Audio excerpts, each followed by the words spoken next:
All right, it being 6:30, let's call the meeting to order. Roll call, please. Mrs. Barnes, Here. Mrs. Rogers, Here. Mr. Roach, Here. Mr. Benedetti, Here. Mr. Smith, Here. Mr. Lennon, Here. Solicitor Gannon, here. Solicitor Nicholas, Here. Ms. Durig, Here.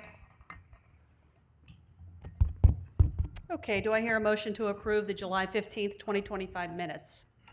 I'll make that motion. A second. Roll call vote, please. Mrs. Barnes, Aye. Mrs. Rogers, Aye. Mr. Roach, Aye. Mr. Benedetti, Aye. Mr. Smith. Aye. Okay, Mr. Lennon, engineer's report, please. Okay, going to the monthly memo. Village of Lawrence, the collection system contract. So last month, we had talked about the punch list items status. We did have a meeting with him at the authority office. Myself, Mike, solicitor, met with the contractor. We went through the list. Attached in front of you is a 11 by 17 update of the list. So he did pare it down in the last month. Paving complaints, those were taken care of.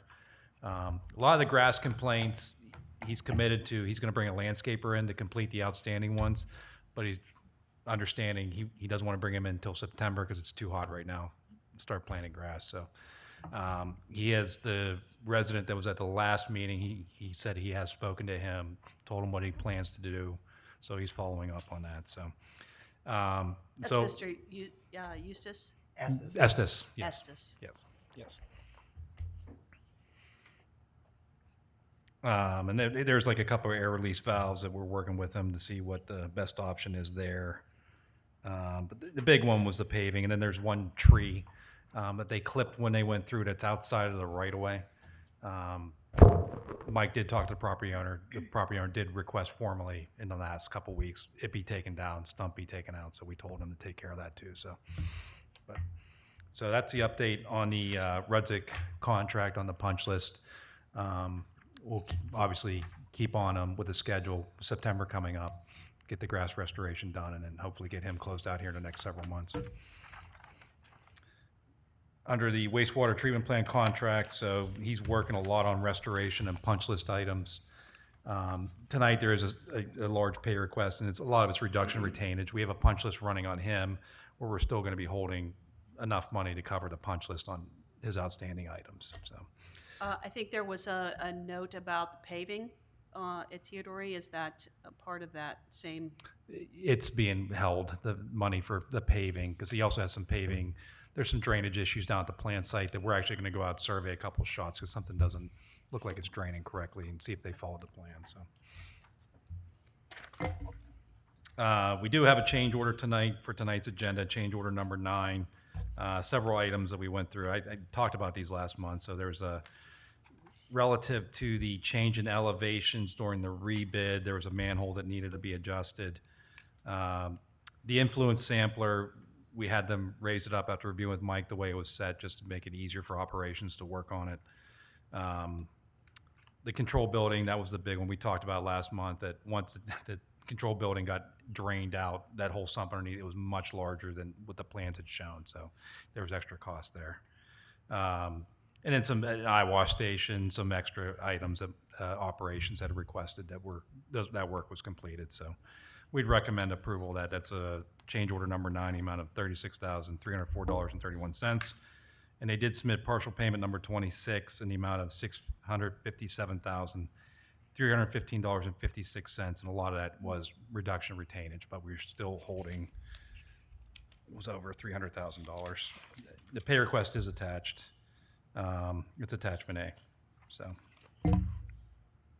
yeah, retainage is $334,000 after this pay request. So.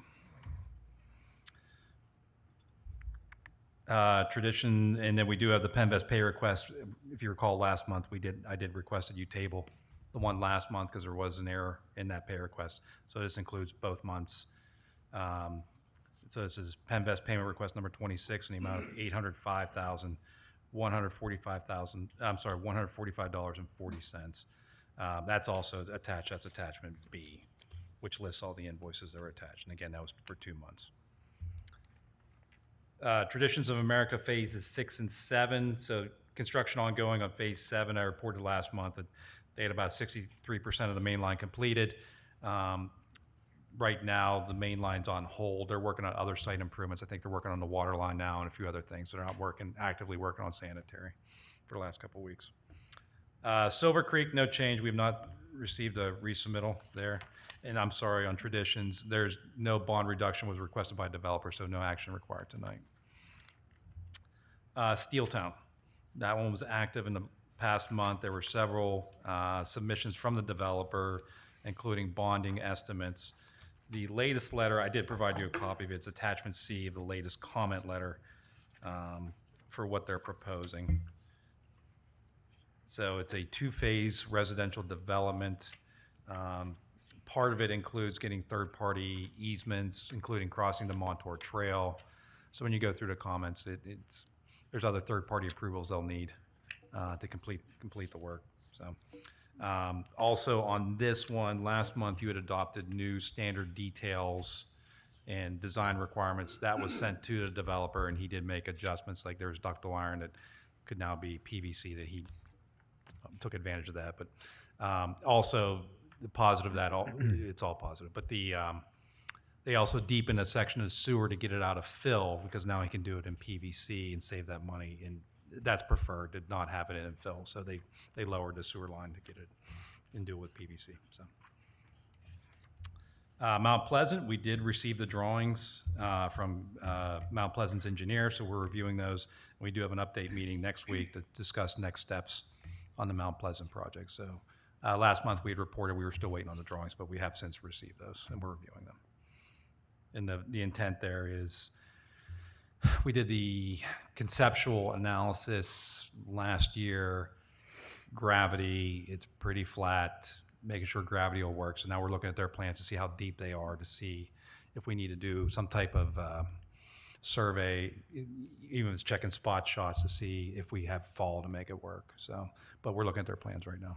How many man hours do you think you spent on that so far? Not a lot. Okay. Not a lot at this point. Let's say 20 hours. Yeah. So, yeah, if there's a survey cost, I'll come back to the next meeting and say, here's our recommendation to move forward. We need to do a day's worth of survey, go out the GPS unit, check the alignment, just make sure. And that'll probably be the recommendation, but I want to make sure we check that first and we can make those grades work. FLIR plan, that's in Ridgewood sewer evaluation, so that's a CCTV contract. So the contract was awarded. We did receive the contract documents back from the contractor. We sent them to the authority for execution. We do have a pre-construction meeting scheduled for next week at 11 a.m. at the authority office. So then they can give us a schedule for when they want to complete the work. Miller's Run, the emergency bypass outfall repair, we have a call into DEP to see the status of that permit. Last status we had was review underway. So, Cherry Brook Lift Station, so we did complete all the surveying and the base mapping. So we're starting on design, and we're going to review the scope of work with Mike before we get too far down the road for the grant funding you were awarded, to keep it within those bounds as best we can. So. Do we have to match on that one?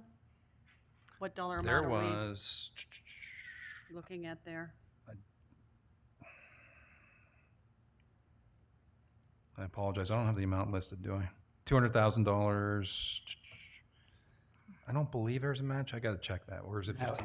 The LSA does not have a match, Okay, but we did put money into the capital improvement budget this year for both that and the Cherry Brook treatment plant, because we applied for that grant last year, to try to show that the authority is putting something into the game to try to get something awarded. So I think, if I'm correct, if I remember correctly, I think we have about $200,000 to match towards that. okay. So I think with $400,000, what needs to be done over at that pump station should more than cover what needs to be there. And so I think we can bring that up to date cost effectively. Okay, thank you. So, okay. The grant table, so we just updated the grant table with anticipated dates that, when we think the notice will be received, if it's awarded or rejected. So statewide LSA, we should be hearing on that soon, in the fall.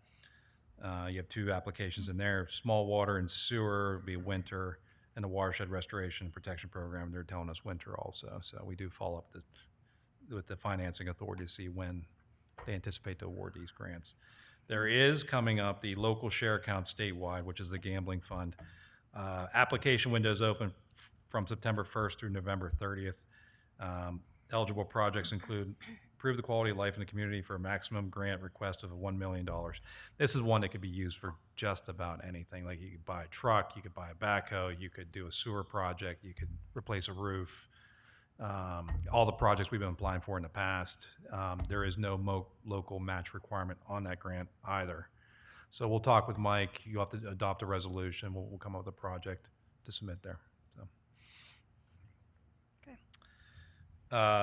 Facility review capital project plan, there's no change there. Rules and regulations, I just have you approved the construction parameters and standard details package at the July 15th meeting, and I sent the final package to Mike and Shanna for posting, so. Yep. And then just, Larry, I don't know if you mentioned it, but Clifford Road, they did send a request. Again, I had sent over the pre-developer agreement, so I resubmitted that over to his engineer. I have not heard anything back, so it's in their hands right now. I did submit that. So basically, until he signs that pre-developer agreement, that's kind of on hold, because I can't have you guys review anything until we have something in hand, so. Right, and we do have a submission from him, but it's been sitting on my desk until we hear, so. Is it for the forced main? Yes. Yes, yep. So that's all I have in the memo, if we want to Okay. go through the. Last meeting, we had a resident from Lawrence that was having some struggles getting work completed. Is that part of this punch list with the Village Yeah, of Lawrence? second one down. Is it? Yep, It's item in there, though? It's on the big sheet. Okay, it's in here. Okay, all right, I'm sorry, thank you. Yep. Okay, so we have a few motions to be made. As it pertains to contract number 21-STP1, rebid Village of Lawrence sewage treatment plan, motion to approve change order number 9 in the amount of $36,304.31. Do I hear a motion? I'll make that motion. I'll second it.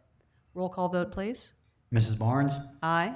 Mrs. Rogers? Aye. Mr. Roach? Aye. Mr. Benedetti? Aye. Mr. Smith? Aye. Contract number 21-STP1, rebid Village of Lawrence sewage treatment plant, a motion to approve payment requisition number 26 in the amount of $657,315.56, and to note that is 2 months, correct? That's the one that's 2 months. No, this is 1 It's month. the next one down. This is the next instead. one's 2 months. Okay, Yep. so this one's only for 1 month. Do I hear a motion? I'll make that motion.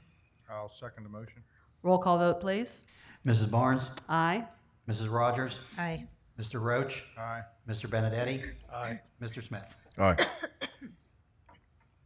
And do I hear a motion for Penvest payment requisition to approve requisition number 26 in the amount of $805,145.40? I'll make the motion. I'll second that. Roll call vote, please. Mrs. Barnes? Aye. Mrs. Rogers? Aye. Mr. Roach? Aye. Mr. Benedetti? Aye. Mr. Smith? Aye. Okay. Thank you, Larry. Thank you.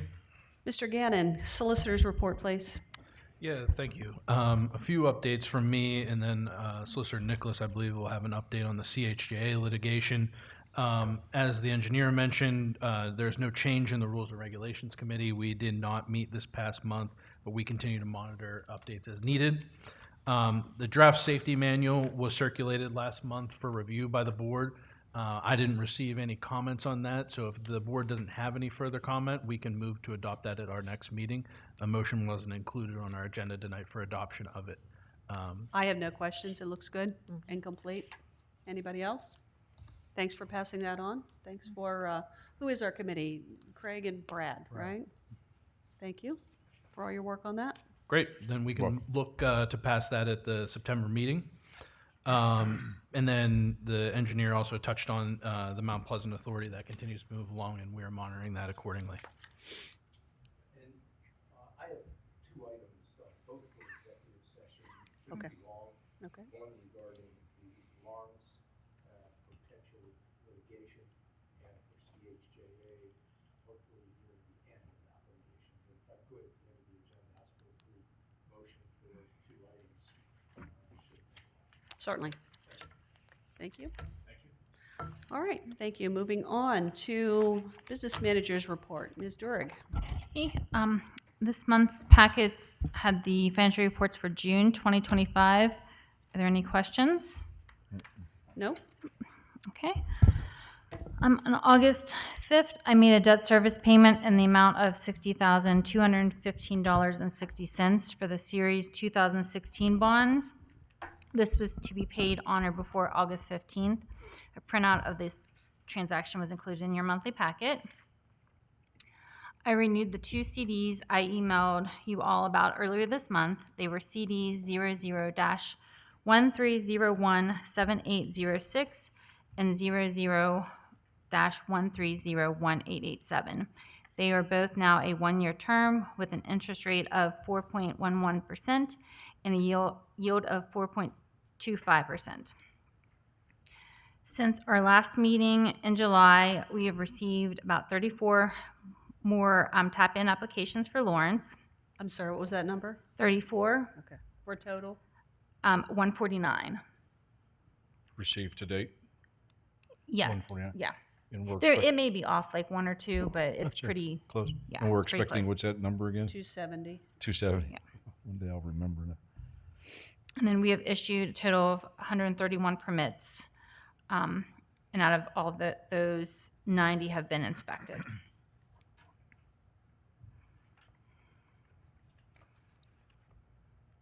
And that's it for me. Any questions for Ms. Durig? Okay, thank you. Mr. Zrenchek, Authority Manager's Report, please. Thank you, Madam Chair. First item under old business that's been on here for, seems forever, is the application renewal for the Cherry Brook STP and PDS permit renewal. We received the draft permit today. A preliminary review shows the following changes since last permit issue. It is flow monitoring changed from twice a month to once a week. We actually monitor that flow daily, so we've been monitoring more than what we needed to this entire time. Summer and winter seasonal ammonia nitrogen limitations became more restrictive, and they added E. coli monitoring, 1 per quarter. Attached to my report is a copy of the new permit, and you'll see in red, I put what has been added and what's changed to see. The permit for the ammonia nitrogen, it did tighten up, but it's not anything that's, I think, is unreasonable. The summer month, or from October 1st to April 30th, they brought that down a little bit. The summer, it dropped a little bit, but not anything crazy. Like I said, again, I don't see anything here that is out of line. I'll talk it over with Larry because we have a 30-day comment period. But like I said, again, I don't see anything here that's going to affect the operation that we may need to comment on. But I just wanted to give a brief overview of what was there because that seemed to be on the report forever. Number 2, I'm working on completing the notice of termination for the Teodori wastewater treatment plant to submit to DEP. I hope to have that completed here for the next meeting and get that over to LSSE so they can review it and sign off on it, and we can go ahead and get that closed out. Item number 3, as I reported, the 2010 F-250 that we currently use as a plow truck has passed its life. We do have money in the budget to replace trucks. I'm considering finding a used truck since this will be our plow truck to plow snow. I would hate to beat up a new truck. If we can find something that's decent used to just plow the lots, I think that's a better way to go. Pickleball facility at 19 Mayview Road. They contacted the authority to get a plumbing inspection. I met them at the facility to explain what is needed to complete and obtain the inspection. They've been having problems with the engineer that they hired to do this, plus the contractor that was on site. They fired the site foreman. But to just give a brief history, back in September of '24, they went ahead and tied in before they even had permission to tie in. So basically, we've been going back and forth with them about this. So when I went out there, I explained to them what needed to be done. Also, when they did the initial permit application, they said that it wasn't going to have a kitchen, anything like that. The kitchen was just for sandwiches, something small. Well, now it turns out there's a banquet facility and everything else, but they did include a grease interceptor. So that's been installed. I did send over to Larry what they submitted. It's actually larger than what they're expecting, so that's a good thing. It'd rather be a little bit bigger than smaller. They are scheduled to go ahead and make the necessary repairs to the main line because they didn't, when they tapped in, they didn't repair correctly. They used Ferncos and that sort of thing. So we're working to get that done. But that's what the problem is over there, is they just did whatever they wanted to do. So you were right, Mr. Smith, in asking if they did tie in. They actually did back in September without anybody's knowledge. They actually started site clearing before they had their permits. So they just did whatever they wanted to do over there. So are we up to speed on their units and what their use is gonna be? Yes. Like, so all that's been squared away, That's right? all been squared away, and when I was on site with the owner, Mr. Dollard, I explained to him, I said, you do understand that once this is officially open and operating, we will monitor for a year's worth of usage, and if what you submitted on EDUs is less than what you're actually using, we will be submitting an additional request for more EDUs, more tap-in money. So he's aware of that as well too. Because originally, Larry, you can correct me if I'm wrong, they came back with like 21 or 22 EDUs, and then they backed it down to about 5 or 6. Correct, yeah. So we're going to keep on top of them and keep a close eye on it to make sure that, it goes on. Are they up to date with any required fees, since they were just doing their own thing and not following Everything that protocol? was there, the pre-developer escrow, we've been keeping an eye on that. Okay. So anything has been taken care of on that. So yeah, we're keeping an eye on them. That's one that we're watching very closely. Item 5, I met with the residents at 130 and 132 O'Hare Road about the possibility of sewer service to the properties. If you remember back in June, Mrs. Barney brought this to our attention because somebody came to the Board of Supervisor meeting. And I did do some preliminary research on the way they wanted to run it initially, and it wasn't feasible. But there is a sewer line that runs behind the houses across the street from these two properties that they could connect via gravity flow. I met with them for about an hour. I explained to them what would be involved with extending the main service line to get them service, and explained to them that is at their cost. So what they are going to do is they're going to investigate what the cost is versus replacing their system.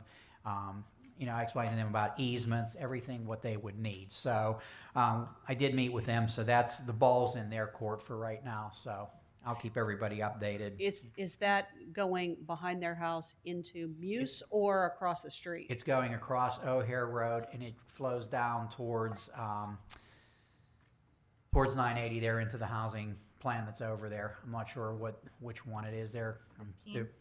Is it? Pristine? Might Pristine be fields. Pristine Fields, yes. Okay. So, but that's what's going on with that. Under new business, the number 1 aerobic digester at Miller's Run sewage treatment plant was drained to check the amount of debris buildup in the tank. This digester has not been cleaned in at least 10 years or more, from what I was told. Hap Chuck was in yesterday to clean it.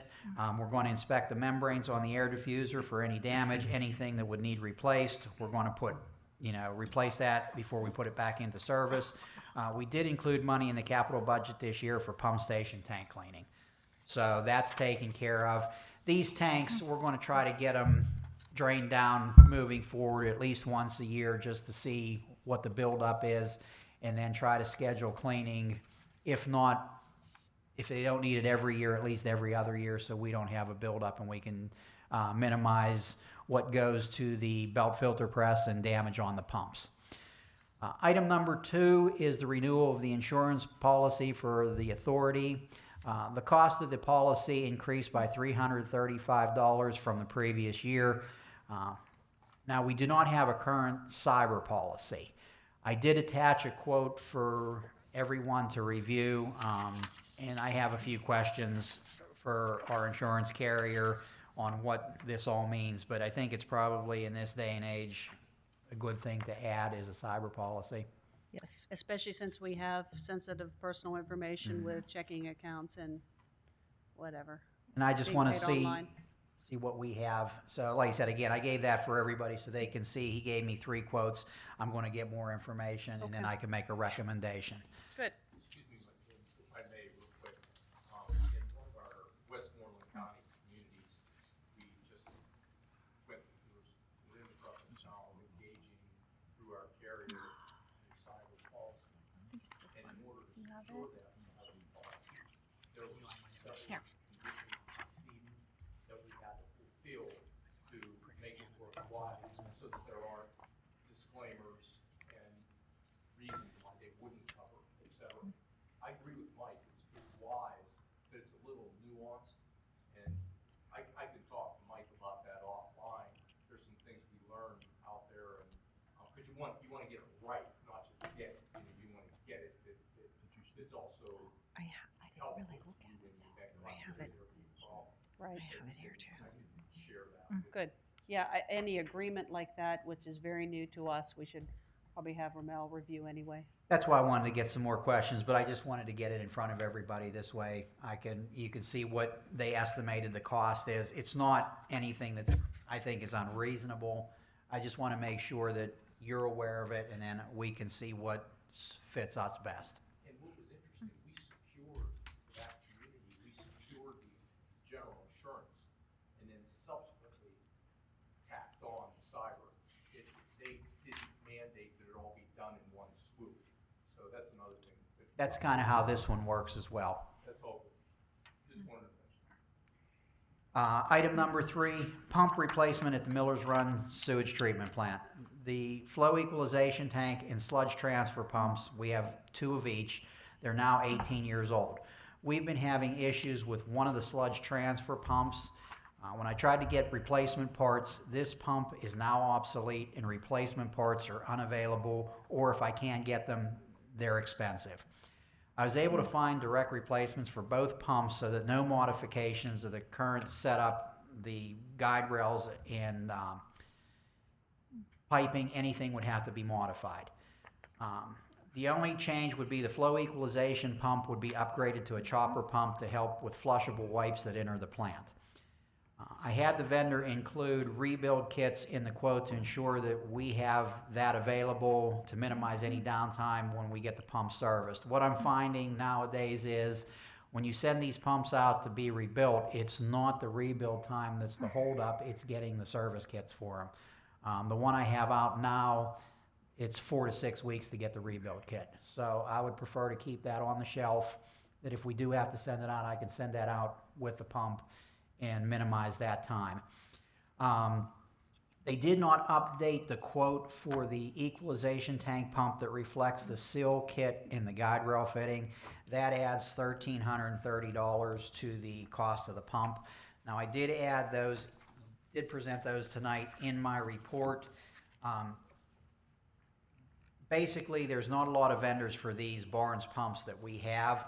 So the 2 that quoted for me was Excel, Fluids Group, and Pumpman. But as you can see, there's a big discrepancy between what Pumpman is charging for these pumps and what Excel is. Yeah, 40% more. 40% more. There should be no reason for it. But again, like you said, again, they all fall within where it doesn't have to be bid. It's where you have to get 3 telephone quotes. It's just I may not be able to get the 3rd quote. So, but I do have the documentation to back it up. I want him to update that quote. But I do think that we're better off, instead of trying to limp these along, that we just upgrade to the more modern technology, so we're not fighting with it. Item 4, and we do have that money, again, we budgeted that in the capital improvement budget this year.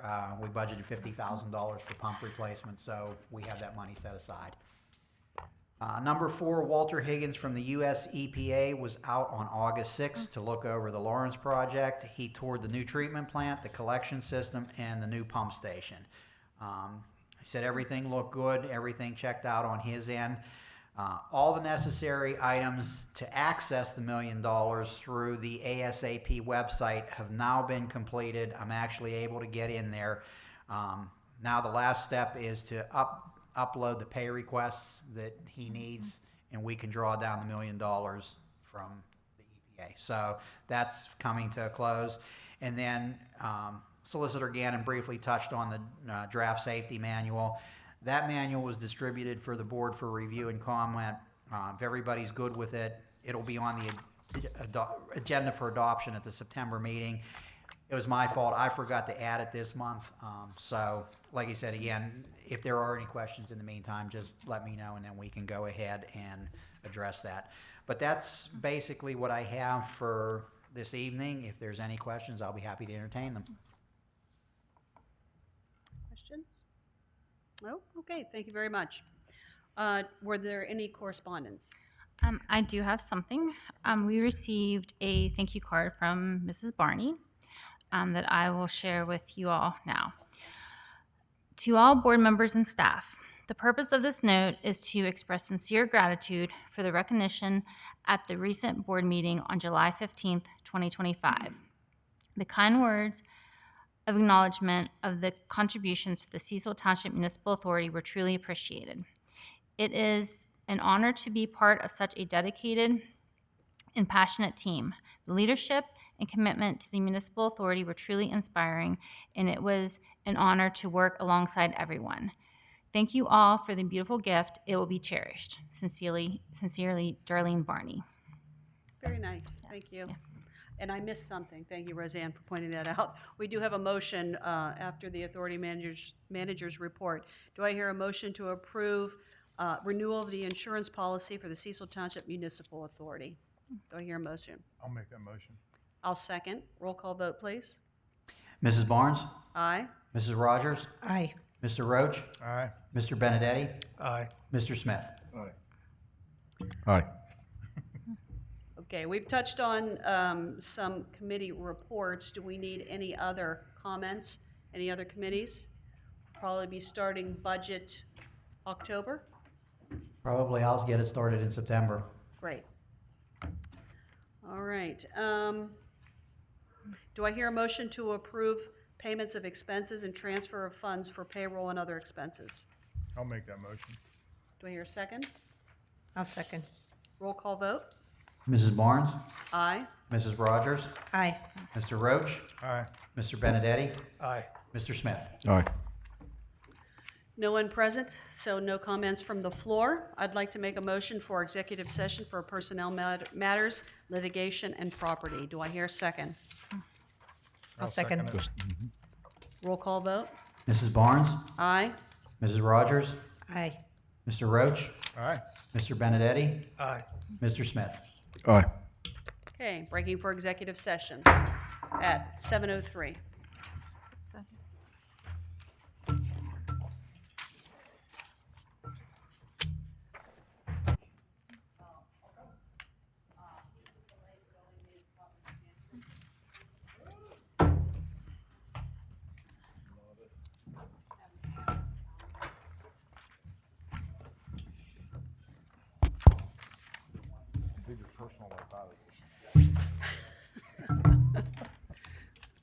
All right. Coming out of executive session at 7:57. So, no other items on the agenda. I will make the motion for adjournment. Everybody in favor, say aye. Aye. Motion carried, meeting adjourned.